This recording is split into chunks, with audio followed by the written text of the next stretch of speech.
Hi, my name is Julia Liu. I'm a photography student here at Foothill College, and today I'll be discussing a photo essay by Gordon Parks titled Harlem Gang Leader. This was a story that was published in 1948 for Life magazine and was centered around the life of a young gang leader named Red Jackson. And in this presentation, we will see how Life's editors handpicked these photos that Parks took and published them in a way that skewed Red Jackson's story. So a little bit about Gordon Parks. As I mentioned, he was one of the photographers for Life magazine, and in fact, he was actually the first African-American photographer to work for the magazine.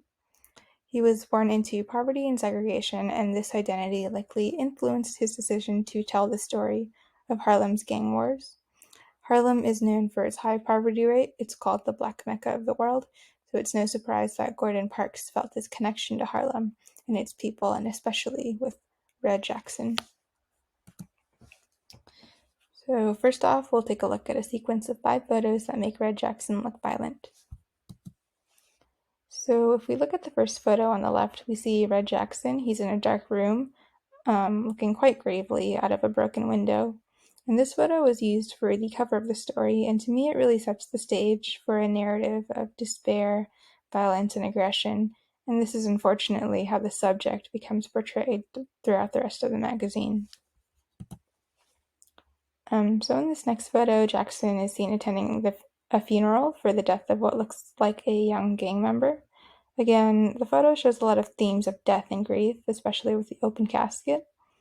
And in addition to this, a lot of the headlines and captions used in the photo essay were quite bleak and further imposed a bad impression of Jackson and African Americans in Harlem.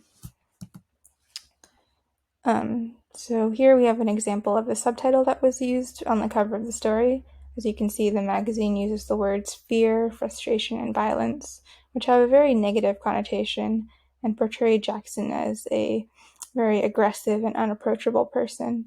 And to the left again, this photo further imposes this narrative as he's seen getting himself involved in fistfights.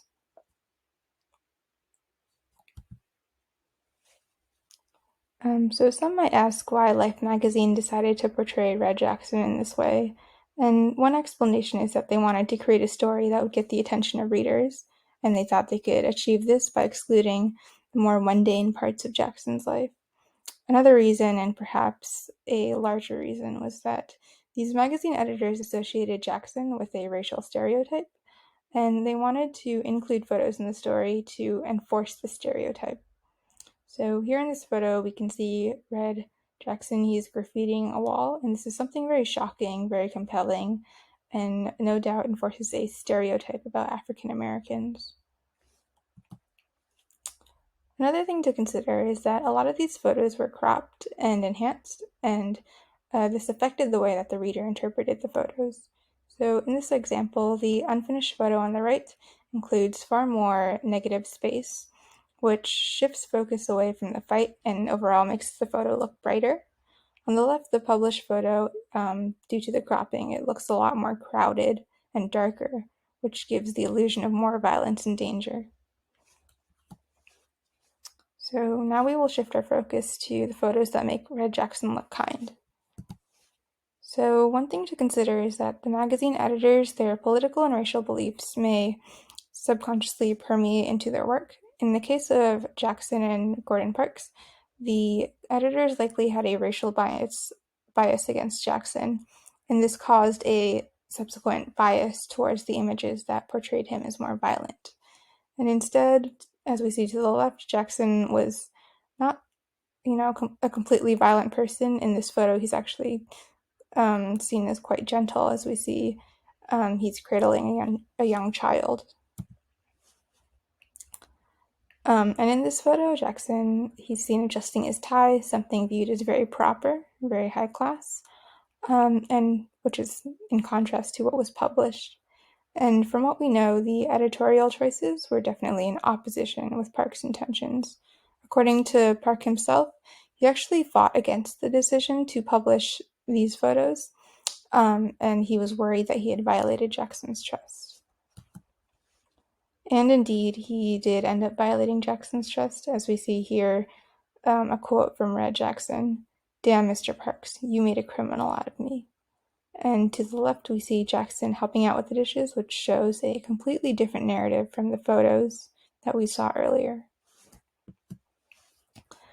So in this photo, again, Red Jackson, he's just helping out around the house.